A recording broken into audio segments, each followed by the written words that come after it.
So long story short, man, this cat comes on Deon Cole's show, and Deon Cole asks him, Mr. asks him, you know, has anybody ever stolen his material? And he said, yeah. But then he said, nah, they ain't stole it. I sold him to it. I sold him a joke. And he starts to talk about, you know, something to do with some kind of singing joke, something to do with singing, man, or whatever.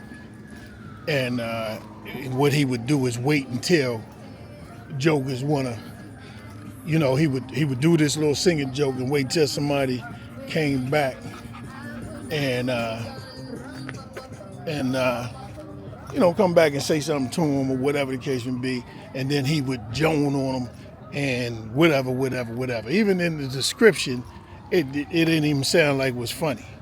And the motherfucker said, oh yeah, he said, yeah, Teddy Carpenter like that. I mean, he said, who was it? He said, Teddy Carpenter. Yeah, and he said, how much you sell it to him for? He said, $500. Nigga. Come on, bruh. Let me tell you, and again, I'm trying to keep from cursing on there, but trust me, all the curse words you know I could begin to say came out when I heard that BS. Boy, you sold me, and then the Bama said, and you are Bama, you a straight Bama for even considering to tell a lie like that. Then the Bama said, he sold it to me for $500, and he kept using it. He kept using it. Wasn't no contract. Fuck out of here. That's what he said, like he smushed me for it. Like he got me for it. You know, like he just took $500 from me. Hey, come on, bro. Come on, bro.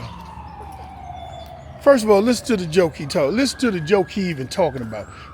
No, don't do that first. First, go back in my own background. Go back to my history. I've been doing this 45 years, bro. 45 years. Very skillful stand-up comic. Very. And I don't care who on my side, who not on my side. Very skillful. Period. He done been on other interviews talking about, yeah, Teddy Carpenter, he who didn't you want to go behind? Bro, you ain't never been behind me. That's why you ain't want to go behind me, because you ain't never been behind me. But you knew the fire that I was spitting out then and now. Pound for pound, you can't do nothing with me. And I've been off the market for quite a minute.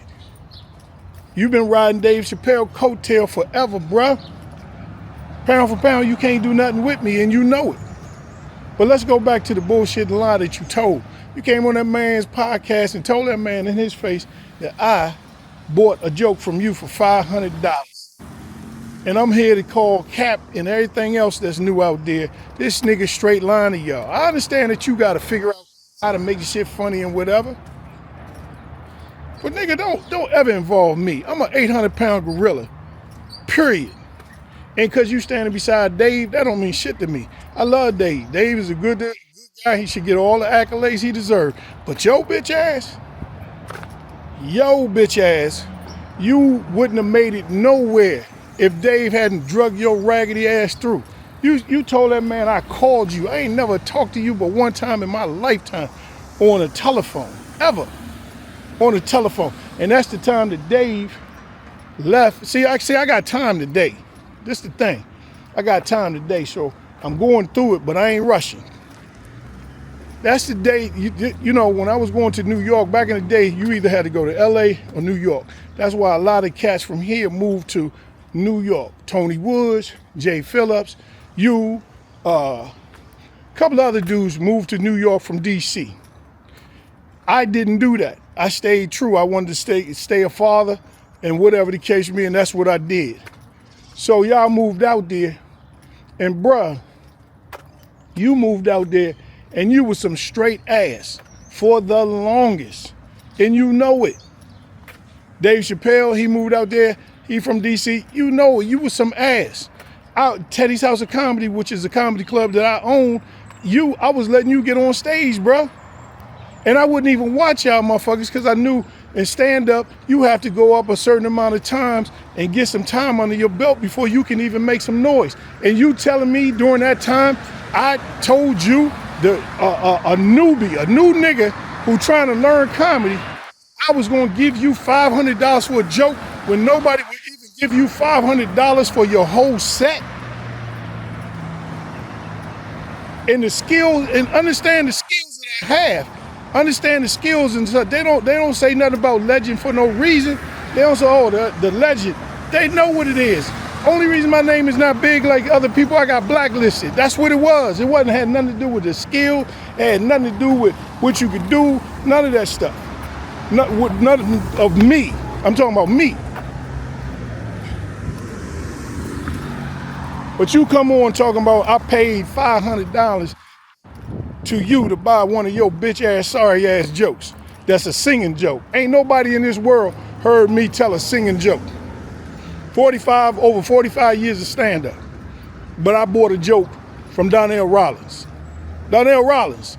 Not Bernie Mac, not DL, not all the other dudes I know, not all the killers. I'm talking about cold killers, none of the killers out there, no killers. I ain't try to get nothing for Dave. I ain't try to get nothing from none of them other dudes. I went to Donnell Rawlings, the new nigga that ain't funnier than nobody you know in your family, and bought a $500 joke that you kept using. Come on, bro. Come on, make it make sense. Make it make sense.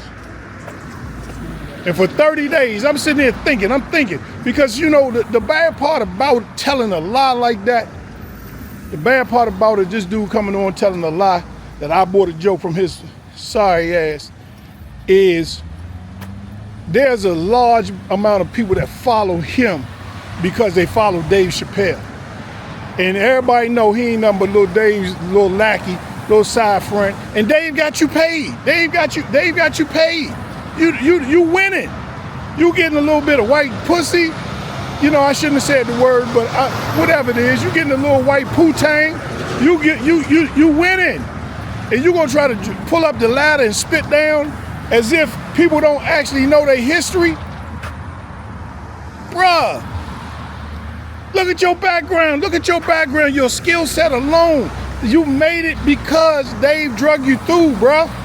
And the only time you know it to be fact is the only time I ever talked to you on the telephone at the same at one time in my entire life is that time when Dave went to Africa and I asked you about something about New York, called you about New York because I had planned on coming up there, and you was mad at Dave talking about he wasn't this and bitch motherfucker and that and all kind of names and all kind of bullshit because you thought he fucked your money up. When he turned that money down, he messed you up at the same time. Now tell the people about that part, which I've never said in my life, but I'm saying it now. Dave was all kind of MFs. Dave was all kind of, you was pissed at him because of the fact that he wasn't the person that put you on the Dave Chappelle show. It was a white dude, some white dude, or whatever the case may be, put you down, and you was upset about that. And that's what you told me. And I ain't got no reason to lie about it. I ain't got no problem. Now, Deon, have us both on the show. I get it, shits and giggles, making everybody laugh. It's about the jokes. But when you put somebody's name on it, let's put somebody's name on it. Let's keep it 100.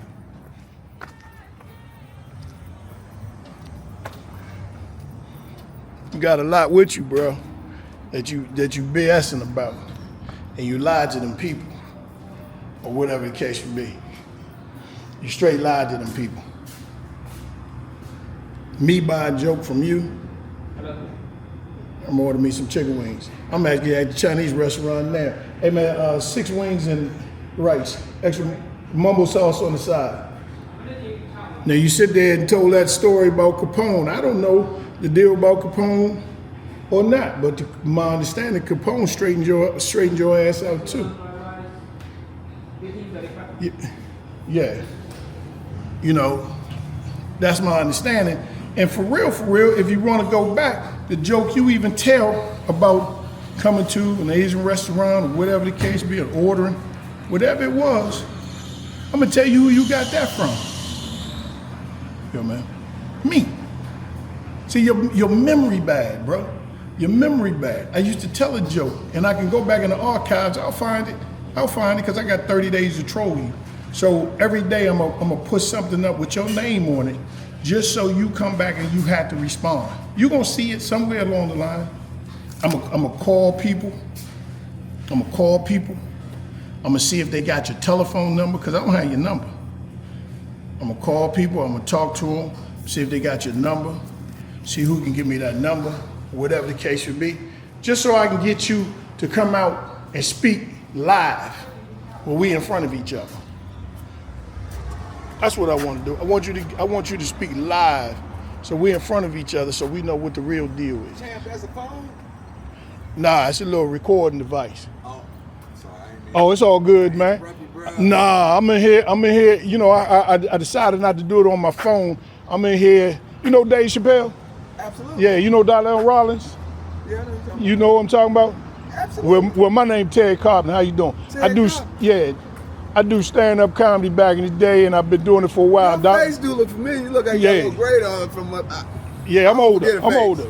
But the Bama Darnell had came on one of them live TV shows, Donnell Rawlings, and told people that I bought a joke from him when the nigga first started. Now he first started, ain't funny at all. Right.